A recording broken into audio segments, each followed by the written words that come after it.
Welcome to The Explainer. Today, we're diving into the world of car financing. And trust me, by the end of this, you're going to have a playbook that could save you thousands of dollars. Most people think the big battle is haggling over the sticker price. But the real game, the place where you can win or lose big time, is in that little back office. The negotiation for the loan is almost always more important than the one for the car itself. And this number? This is exactly why it matters so much. This is the average extra interest someone with poor credit might pay over the life of a new car loan, compared to someone with excellent credit. I mean, that's a staggering amount of money. It's practically the price of a second car. So let's get right into the playbook. We're going to walk through everything, from the prep you do at home to how you handle yourself at the dealership, giving you all the tools you need to take total control. Okay, first up, know your numbers. Before you even dream about test drives, you need to see your finances exactly the way a lender is going to see them. This is your foundation. Just look at this data from Experian. A borrower with a great credit score, what they call super prime, gets an average rate of around 5%. Now look at the other end. Someone with a deep subprime score is paying over 15%. That is literally triple the interest for the exact same car. It's wild. So lenders are really looking at two main things to decide your rate. First is your credit score. Think of that as your financial report card from the past. It shows how you've handled debt before. And the second thing is your debt-to-income ratio, or DTI, which is all about your situation right now. And the great thing is, you can figure out your own DTI pretty easily. Just add up all your monthly debt payments. We're talking rent or mortgage, student loans, credit cards, all of it. Then divide that by your gross monthly income, before taxes. This number is something you absolutely have to know. So, what's the magic number they're looking for? Well, generally a DTI under 43% is considered good. It tells them you can comfortably take on a new payment, but if you're creeping up over 50%, that's a huge red flag to a lender. It suggests you might be a little too stretched financially. All right, Section 2, the pre-approval playbook. This right here is your secret weapon. I'm not kidding, this is probably the single most important thing you can do in this whole process. This is the golden rule. Seriously, you want to shop for your loan before you even start shopping for your car. Get a pre-approved offer from your own bank or a local credit union.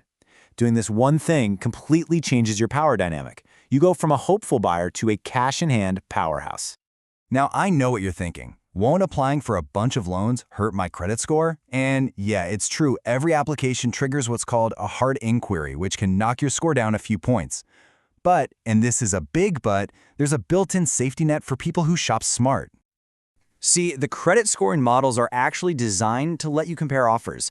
Any auto loan applications you make within a short window, usually about 14 to 45 days, all get bundled together and count as just one single inquiry. So you can, and you absolutely should, shop around for the best rate without worrying about dinging your score over and over.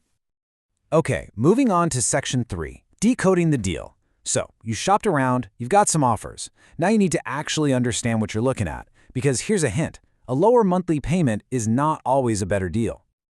The finance person at the dealership is almost guaranteed to focus all your attention on that monthly payment. It's a classic sales move. And why do they do it? Because they can make that monthly number look really small by just stretching out the loan over more years, which sneakily hides a much, much higher total cost. Look at how this trap works.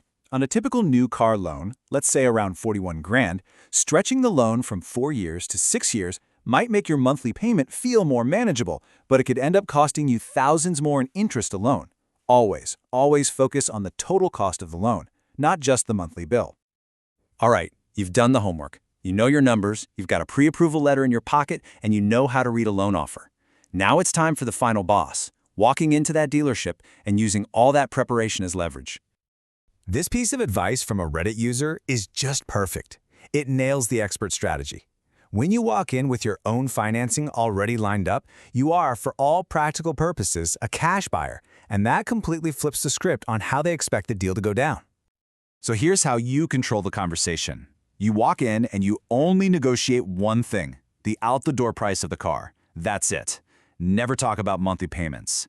Once you get that total price locked down in writing, then you can bring up your trade-in. And only after all that is settled do you reveal how you're paying, using your pre-approval as the number they have to beat.